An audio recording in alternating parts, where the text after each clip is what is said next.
Hello dear students, I am Sasikant Gupta and welcomes you on PharmaVision Academy. आज हम पढ़ने जा रहे हैं organic chemistry second B pharm third semester का सिलेबस। एनिलीन के बारे में पढ़ेंगे जो कि एरोमेटिक एमीन है। तो एनिलीन के बारे में ज़्यादा इंट्रोडक्शन ना पढ़ ज़्यादा डिटेल ना पढ़ के सिर्फ इंट्रोडक्शन पढ़ेंगे। और आपके सिलेबस में जो टॉपिक दिया है बेसिसिटी, इफेक्ट्स ऑन बेसिसिटी, ये पूरा डिटेल में पढ़ेंगे।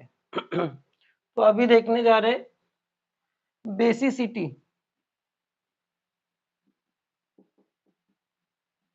Basicity of aromatic amine.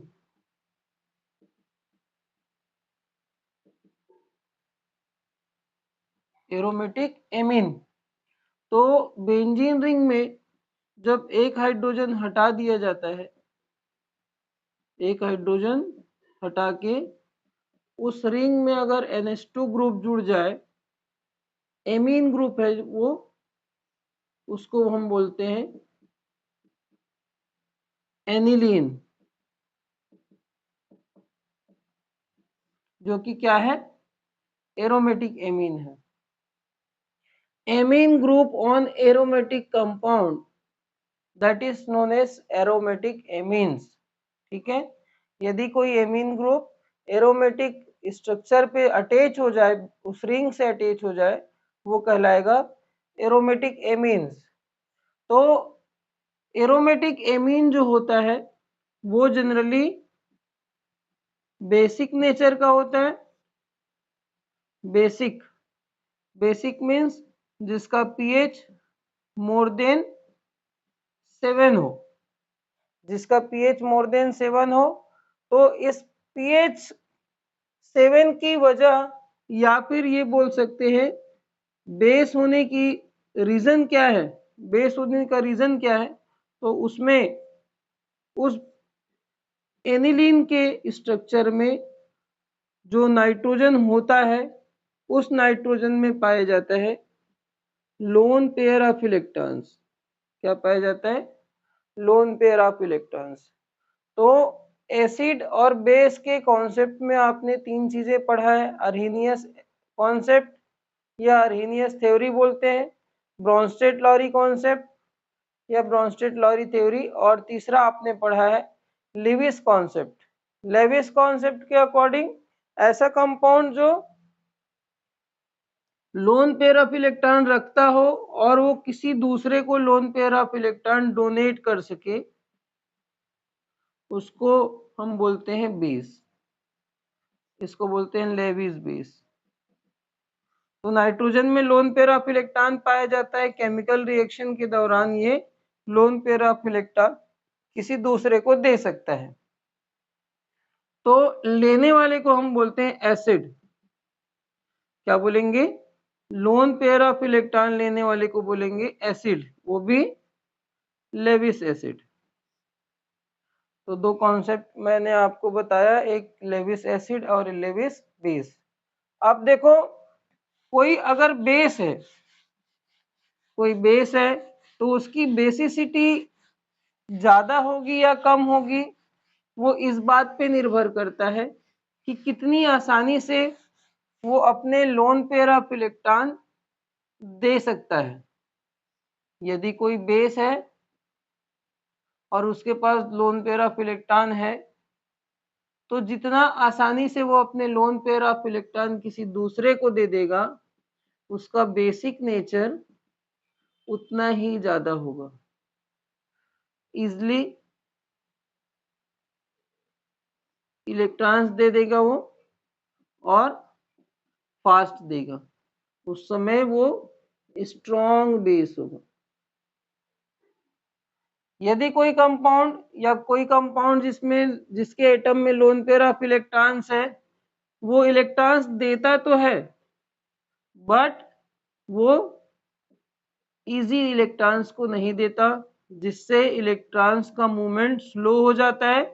उस केस में उसका जो बेसिक नेचर है वो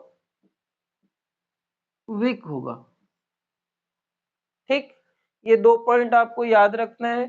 कोई अगर बेस है तो जितना आसानी से इलेक्ट्रॉन दे देगा, या जितना फास्ट इलेक्ट्रॉन दे देगा वो स्ट्रॉन्ग बेस कहलाता है। जो स्लो देगा या आसानी से इलेक्ट्रॉन्स नहीं देंगे उसको बोलेंगे वीक बेस। तो एरोमेटिक एमीन में होता क्या है, अब दो टाइप के एमीन्स आपको मैं बता दूं। एक होता है एलिफेटिक एमीन्स और एक होता है बेंजीन रिंग से जुड़ा हुआ एमीन्स, जिसको हम बोलते हैं एरोमेटिक एमीन। तो इन दोनों में एलिफेटिक एमीन और एरोमेटिक एमीन में एलिफेटिक एमीन ज्यादा स्ट्रॉन्ग बेस होता है as compare to aromatic amines.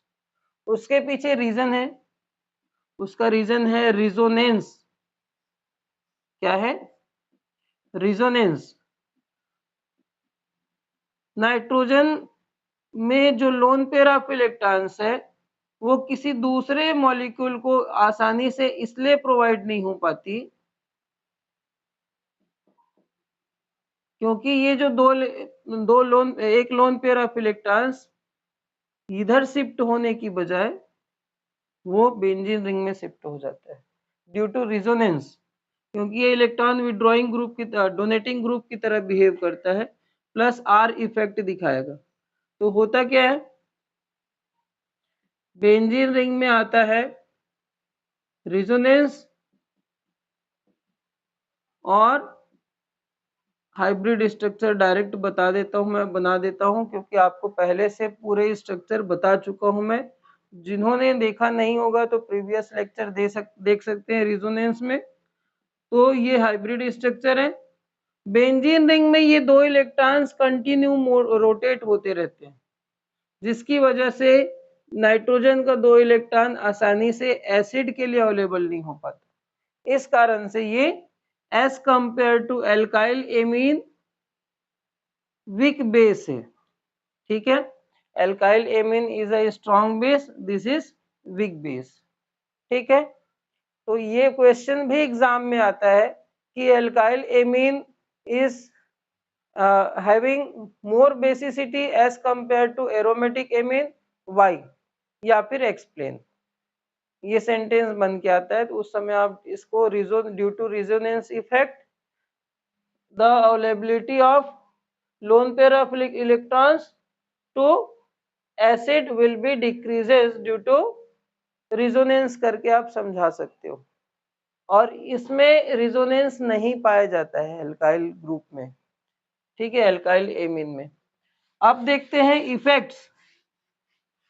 ये तो हो गया रिजोनेंस के कारण कंपेयर मैंने कर दिया आपको एल्काइल और एराइल के बीच में।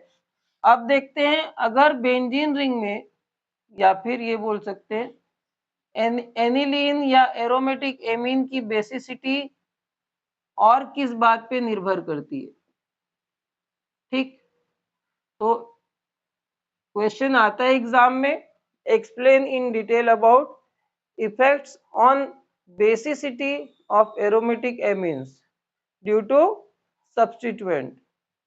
ठीक है, सब्स्टिट्यूएंट ग्रुप के जुड़ जाने से उसकी बेसिसिटी पे क्या इफेक्ट पड़ती है, एक्सप्लेन करिए। तो उस केस में मैं आपको पहले भी बता चुका हूं, इलेक्ट्रॉन डोनेटिंग ग्रुप और दूसरा होता है इलेक्ट्रॉन विड्रॉइंग ग्रुप।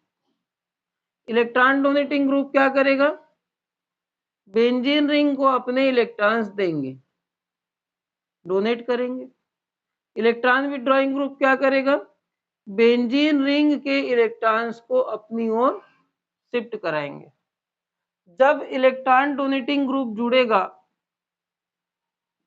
जब इलेक्ट्रॉन डोनेटिंग ग्रुप जुड़ेगा तो बेंजीन रिंग पे आर्थो और पैरा पोजीशन पे नेगेटिव चार्ज होंगे। इस बात को अच्छे से ध्यान देना है आपको। तो नाइट्रोजन का जो लोन पेयर ऑफ इलेक्ट्रॉन्स है, पहले क्या हो रहा था, ये जो लोन पेयर ऑफ इलेक्ट्रॉन्स है वो इधर शिफ्ट हो रहा था, जिसकी वजह से रिजोनेंस होता था और आर्थो और पैरा पोजीशन पे नेगेटिव चार्ज आता है। अब क्या होगा, कोई ग्रुप बेंजीन रिंग को अपने इलेक्ट्रॉन्स देगा तो बेंजीन रिंग में नेगेटिव चार्ज आएगा नेगेटिव चार्ज आने से इस इलेक्ट्रॉन्स का मूवमेंट जो इधर हो रहा था वो मूवमेंट पे अफेक्ट पड़ेगा और वो मूवमेंट डिक्रीज होगा, या फिर ये बोल सकते हैं कि नाइट्रोजन से आए हुए इलेक्ट्रॉन्स वापस नाइट्रोजन में शिफ्ट हो जाते हैं। ये दो केसेस बन सकता है। तो जब ये इलेक्ट्रॉन्स इधर आसानी से मूवमेंट नहीं करेगा तो ये अवेलेबल होगा किसी दूसरे को इलेक्ट्रॉन्स डोनेट करने में, और इस केस में फास्ट इलेक्ट्रॉन डोनेट होंगे। तो जब फास्ट इलेक्ट्रॉन डोनेट होंगे या इजी इलेक्ट्रॉन्स डोनेट होंगे तो उस केस में उस कंपाउंड की बेसिसिटी या बेसिक नेचर बढ़ जाएगा। ठीक, तो आप एक लाइन में बोल सकते हैं कि due to presence of electron donating group it increase the basicity of aromatic amine. ठीक है, तो इलेक्ट्रॉन डोनेटिंग ग्रुप कितने टाइप्स के होते हैं, कौन कौन से इलेक्ट्रॉन डोनेटिंग ग्रुप है मैं बता चुका हूं, फिर से शॉर्ट में जल्दी बता देता हूं। Alkyl group, halogen, ether group, amide group. ठीक, ये सारे के सारे, और भी हैं दो चार एग्जाम्पल मैंने दिया है, ये सारे के सारे आपके इलेक्ट्रॉन डोनेटिंग ग्रुप कहलाते हैं। इसके अपोजिट इलेक्ट्रॉन विड्रॉइंग ग्रुप क्या करेगा, बेंजीन रिंग से इलेक्ट्रॉन्स को अपनी ओर शिफ्ट कराएगा, जिसकी वजह से इलेक्ट्रॉन्स की कमी आएगी, बेंजीन रिंग में पॉजिटिव चार्ज आएगा। ठीक, अब उस पॉजिटिव चार्ज के कारण से कार्बोकेटायंस बनेंगे और ये कार्बोकेटायंस सारे बेंजीन रिंग में कहीं ना कहीं आपको दिखेगा। तो वो कार्बोकेटायंस क्या करेगा, नाइट्रोजन का जो दो लोन पेयर ऑफ इलेक्ट्रॉन्स है जो ऑलरेडी वो रिजोनेंस में आ रहा था इधर, उसको स्ट्रांगली वो अपनी बेंजीन रिंग में शिफ्ट करेगा, जिसकी वजह से ये नाइट्रोजन का लोन पेयर ऑफ इलेक्ट्रॉन्स किसी दूसरे एसिड के लिए आसानी से अवेलेबल नहीं होगा जो लेना चाहता है दो इलेक्ट्रॉन्स, लेविस एसिड। अब जब आसानी से ये दो lone pair of electrons available नहीं होंगे, इसका मतलब ये है कि ये कंपाउंड की बेसिसिटी कम हो जाएंगी। बेसिसिटी किसके जुड़ने की वजह से हो रहा था, ये इलेक्ट्रॉन विड्रॉइंग ग्रुप के जुड़ने की वजह से। तो इलेक्ट्रॉन विड्रॉइंग ग्रुप में बेस्ट एग्जांपल NO2 आता है, cyanide, acid group, aldehyde group, इसके अलावा एस्टर ग्रुप। ये सारे ग्रुप फंक्शनल ग्रुप्स हैं जो इलेक्ट्रॉन विड्रॉइंग ग्रुप की तरह बिहेव करते हैं। ठीक, तो एक लाइन में आंसर भी देना चाहते हो दे सकते हो। इलेक्ट्रॉन डोनेटिंग ग्रुप जुड़ने से बेसिसिटी बढ़ता है और इलेक्ट्रॉन विड्रॉइंग ग्रुप जुड़ने से बेसिसिटी कम होता है। इसका एक्सप्लेनेशन आप जो मैंने बोला है उसको अपने शब्दों में दे सकते हो, या फिर आप किसी बुक के लैंग्वेज का यूज कर सकते हो या किसी सोर्स का लैंग्वेज का यूज कर सकते हो। ठीक, अब देखते हैं इसके एमसीक्यूज। एग्जाम में एमसीक्यूज आते हैं तो कैसे आते हैं, तो एक बात आपको बहुत अच्छे से याद रखनी है, वो है कि कौन कौन से ग्रुप इलेक्ट्रॉन विड्रॉइंग ग्रुप की तरह काम करता है और कौन कौन से इलेक्ट्रॉन डोनेटिंग। दूसरी बात आपको याद रखनी है, electron donating group decrease basicity. ठीक, electron withdrawing sorry electron donating group increase basicity, electron donating group increase basicity, electron withdrawing group decrease basicity. इस बात को ध्यान रखना है, second point. Third point, electrons donating group जितने ज्यादा होंगे, means number of electron donating group attached उतना ही ज्यादा बेसिसिटी होगा। इसके opposite number of electron withdrawing group increases decreases with basicity. तो एक क्वेश्चन करते हैं, उस क्वेश्चन में पूरा कॉन्सेप्ट क्लियर हो जाएगा वापस से। तो मैं आपको स्ट्रक्चर बना के स्ट्रक्चर ड्रॉ करके समझाने वाला हूं। एमसीक्यू एक, विच ऑफ द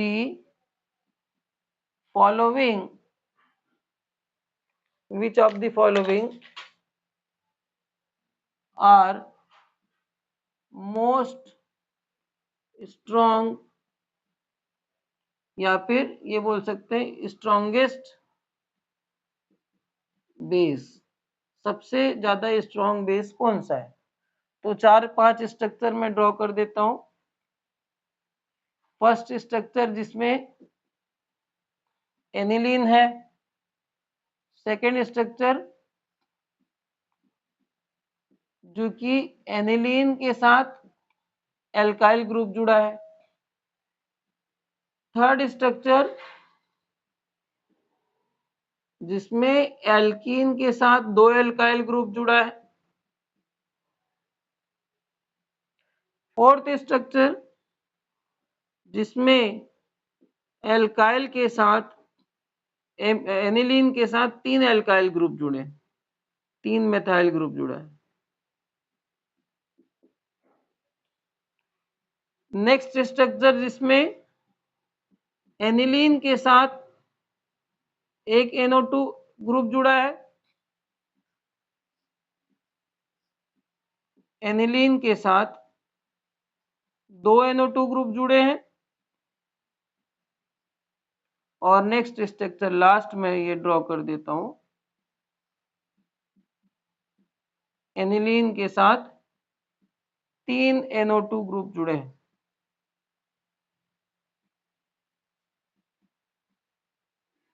ठीक, 3 स्ट्रक्चर में बना दिया। सारे स्ट्रक्चर को नंबरिंग कर दो, first, second, third, fourth, fifth, 6 और 7। अब आपको पूछा गया स्ट्रॉन्गेस्ट बेस कौन सा है। तो स्ट्रॉन्गेस्ट बेस में कॉन्सेप्ट मैंने आपको बताया था, पहला इलेक्ट्रॉन डोनेटिंग ग्रुप इंक्रीज करता है और इलेक्ट्रॉन विड्रॉइंग ग्रुप डिक्रीज करता है। तो इसमें पहचानना ये है, सब में कॉमन स्ट्रक्चर एनिलीन का है, इलेक्ट्रॉन डोनेटिंग ग्रुप कौन सा है और इलेक्ट्रॉन विड्रॉइंग ग्रुप कौन सा है।